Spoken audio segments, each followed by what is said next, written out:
तमाम देखने और सुनने वाले दोस्तों को खुशामदीद कहते हैं। बात करना चाहते हैं सीमा हैदर के हवाले से। इस वक्त पर हम एक शख्सियत के सामने पेश हुए कि हम उनसे जान सकें कि पाकिस्तान में उनके हवाले से क्या नई अपडेट्स हैं, किस तरह इदारे इस वक्त पर मुतहर्रिक हो चुके हैं, किस तरह एक्टिव हो चुके हैं। तो चलिए वक्त ज़ाया किए बिना उनकी तरफ चलते और उनसे पूछते हैं। अस्सलाम वालेकुम। वालेकुम अस्सलाम। अच्छा मैडम, हमें बताइएगा इस वक्त पर सीमा हैदर के हवाले से सुनने में आया है कि पाकिस्तान की एजेंसीज और पाकिस्तान के इदारे एक्टिव हो चुके हैं, आखिर ये क्या वजह है? इस वक्त जो भी पाकिस्तान की एजेंसीज़ हैं वो बहुत ज़्यादा एक्टिव हो गई हैं सीमा हैदर के हवाले से।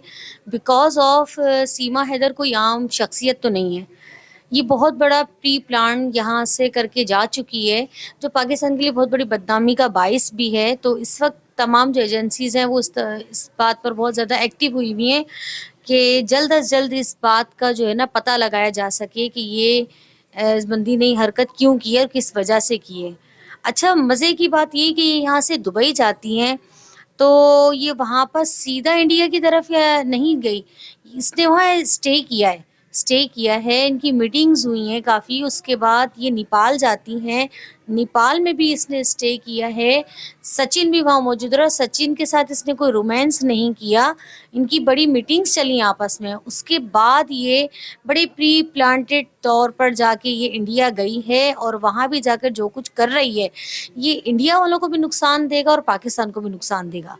अच्छा मैडम, सबसे बड़ी बात इनके भाई आसिफ रिंद होगी और जो एक नए नाम, एक नए चेहरे सामने आए थे सुमेरा रिंद के हवाले से, जो इनकी बहन बनी है। तो आखिर ये क्या वजूहात है कि वो इनके बारे में एक बात की गई कि इसके भाई है, इसके बहन है, लेकिन इतना कुछ होने के बावजूद एक भी शख्स पाकिस्तानी मीडिया पर नहीं आया, पाकिस्तानी मीडिया उनके घर नहीं पहुंच सका।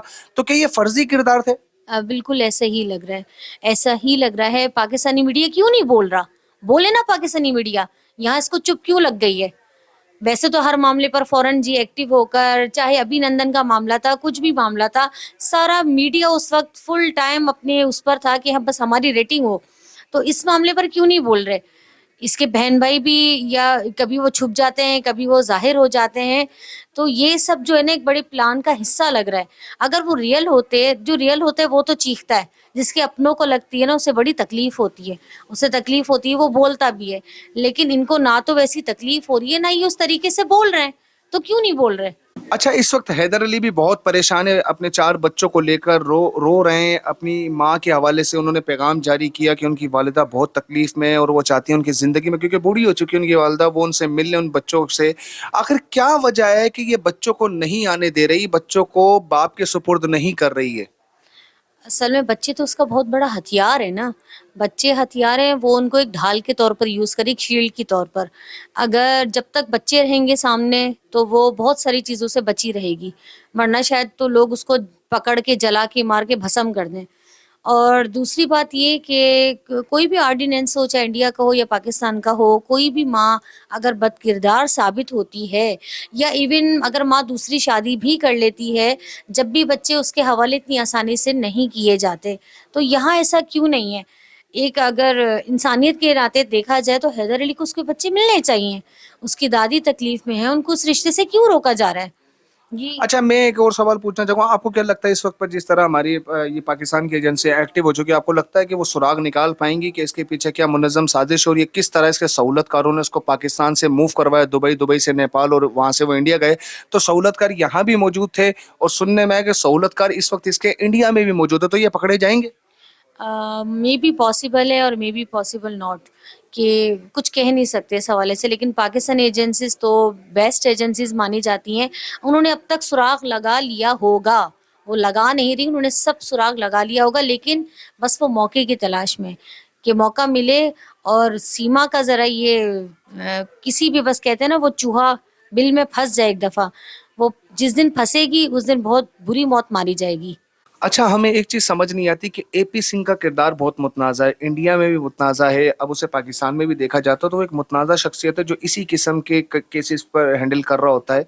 तो अभी सुनने में आया है कि सीमा जो है गर्भवती हो चुकी है, प्रेग्नेंट हो चुकी है, तो आपको लगता है कि ये बच्चा सचिन का है? सचिन का ये बच्चा ये बच्चा एपी सिंह का है, क्योंकि जिस तरीके से सचिन मीडिया का सामना करते हुए भी घबराता है और हर चीज़ में एपी सिंह ऐसे खड़ा हुआ होता है जैसे वो इसका पति परमेश्वर हो, تو جس طریقے سے اسے پروٹیکٹ کرتا ہے تو لازمی بات ہے بچہ بھی اسی کا ہی ہوگا، لیکن بچہ کسی کا بھی ہو اس بچے کے ذریعے وہ بہت جلد انڈیا کی نیشنلٹی حاصل کر لے گی، اور یہ ایک بہت بڑی خطرے کی گھنٹی ہے انڈیا کے لیے کہ اگر ایک مرتبہ اس کو انڈیا کی نیشنلٹی مل جاتی ہے تو اس کو پھر اپنی شاید ہو سکتے ہیں 4 بچوں کی بھی پرواہ نہ رہے، پھر اس کے لیے رہنا کوئی مشکل تھوڑی ہے، کوئی بھی قانون اسے باہر نہیں نکال سکتا، کیونکہ بچہ تو کہیں کا بھی ہو، پوری دنیا میں یہی ہے کہ جس کی جہاں پر ڈیلیوری ہو جاتی ہے بچہ وہاں کا ہو جاتا ہے تو اس کو وہاں کی نیشنلٹی مل جاتی ہے۔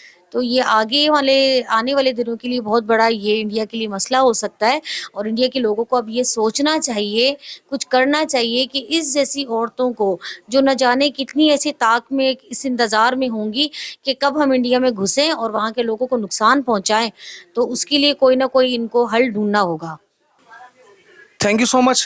مزید آپ سے ہم جانیں گے، وقتاً فوقتاً آپ سے جانتے رہیں گے کہ پاکستان میں کس طرح سے اس کے حوالے سے ایکٹیو ہیں لوگ، اور انڈیا کی خبریں آپ لوگوں کو دیتے رہیں گے جو ہمارے وہاں پر ذرائع سے ہمیں پتہ چلتا ہے۔